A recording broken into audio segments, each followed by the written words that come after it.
জানো, কিছু কষ্ট আছে যেগুলো মানুষ কাউকে বলতে পারে না, কারণ সেই কষ্টগুলো ভাষায় প্রকাশ করা যায় না।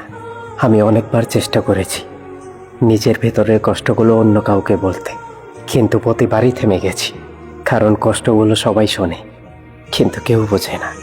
আমার জীবনেও একটা সময় ছিল যখন আমি সত্যি সত্যি অনেক সুখী ছিলাম। ছোট্ট ছোট্ট কিছু মুহূর্ত ছিল, একটা মানুষ ছিল, আর সেই মানুষটাকে ঘিরে আমার হাজারো স্বপ্ন ছিল। আমি ভাবতাম এই মানুষটাই আমার শেষ ঠিকানা। আমি তাকে এতটাই বিশ্বাস করেছিলাম যে নিজের সব দুর্বলতা আমি তার সামনে খুলে বলেছিলাম। আমি ভেবেছিলাম যে মানুষটা আমাকে এত কাছ থেকে দেখছে, সে আর যাই করুক না কেন, সে কোনোদিনও আমাকে ছেড়ে যাবে না। কিন্তু আমি ভুল ছিলাম। কখনো কখনো তোমার সবচাইতে কাছের মানুষগুলোই তোমাকে বেশি আঘাত করে। জানো, সে ধীরে ধীরে বদলে যেতে শুরু করলো।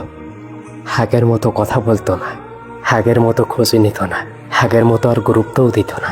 প্রথমে তো আমি বুঝতেই পারিনি, তারপর যখন বুঝতে পারলাম অনেক দেরি হয়ে গেছে। আমি চেষ্টা করেছিলাম অনেকবার সব কিছু আগের মতো ঠিক করার, কিন্তু একটা সম্পর্ক কখনো একজনের চেষ্টায় টিকে থাকে না। জানো, সবচাইতে তো বড় কষ্ট তখনই লাগে যখন তুমি বুঝতে পারো তুমি যাকে নিজে সব কিছু ভেবে নিয়েছিলে সে তোমাকে কখনো তেমনভাবে দেখেনি। জানো, আমি অনেক রাত চুপচাপ কাটিয়েছি, মোবাইলটা পাশে রেখে সারা রাত স্ক্রিনের দিকে তাকিয়ে থেকেছি, শুধু তোমার একটা SMS-এর অপেক্ষায়। আমি ভাবতাম হয়তো লিখবে, হয়তো এখন বলবে যে সব কিছু আগের মতো আবার ঠিক হয়ে যাবে। কিন্তু কি জানো, কিছু মেসেজ না কখনোই আসবে না, আর কিছু অপেক্ষা যা কখনো শেষ হবে না। আর সে অপেক্ষা করতে করতে মানুষ একদিন ধীরে ধীরে ভেঙে যায়। আমি নিজেকে অনেকবার প্রশ্ন করেছি, ভুলটা কি আমারই ছিল? আমি কি তোমাকে বেশি ভালোবেসেছিলাম? হয়তো আমি একটু বেশি গুরুত্ব দিয়ে ফেলেছিলাম, হয়তো আমি তোমাকে একটু বেশি বিশ্বাস করে ফেলেছিলাম। আর মানুষ না অতিরিক্ত ভালোবাসার মূল্য দিতে জানে না। তুমি জানো, একটা সময়ের পর মানুষ কাঁদতেও পারে না। চোখে পানি আসে ঠিকই, কিন্তু কান্না বের হয় না, কারণ ভেতরের কষ্টটা এতটাই গভীর হয়ে যায় যে সেটা অনুভূতিতে ধরা পড়ে না। জানো, এখন আমার হাজার কষ্ট হলেও আমি কাউকে কিচ্ছু বলি না, কারণ আমি বুঝে গেছি নিজের কষ্ট নিজেকেই সহ্য করতে হয়। তোমার জীবন থেকে একটা মানুষ চলে গেলে শুধু চলে যায় না, সাথে নিয়ে যাই তোমার বিশ্বাস, তোমার স্বপ্ন, তোমার আশা, তোমার হাসি, আর রেখে যাই শুধু শূন্যতা। যে শূন্যতা পৃথিবীর দামি দামি জিনিস এনে দিলেও পূর্ণ হবে না।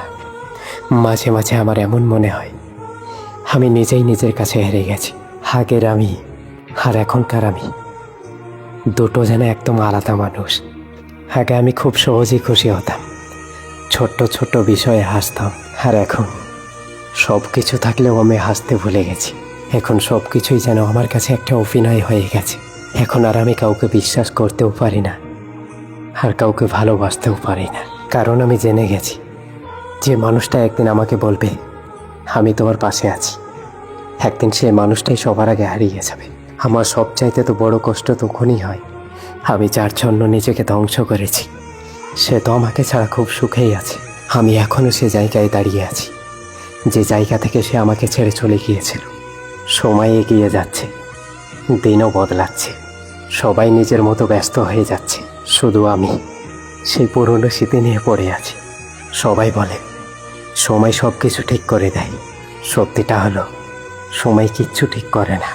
সময় শুধু আমাদেরকে কষ্টের সাথে বাঁচতে শেখায়। আমি এখনো মাঝে মাঝে ভাবি যদি সত্যি সব কিছু ঠিক করা যেত, সব কিছু আবার প্রথম থেকে শুরু করা যেত, যদি মানুষটা সত্যিই আমার জীবনে আবার ফিরে আসতো, তাহলে আমি নিজেকে হাজার বার ধ্বংস করে হলেও আমি সেই দিন থেকে আবার সব কিছু শুরু করতাম। হয়তো আমিও সারা জীবন এই কষ্টটা নিয়েই বাঁচব।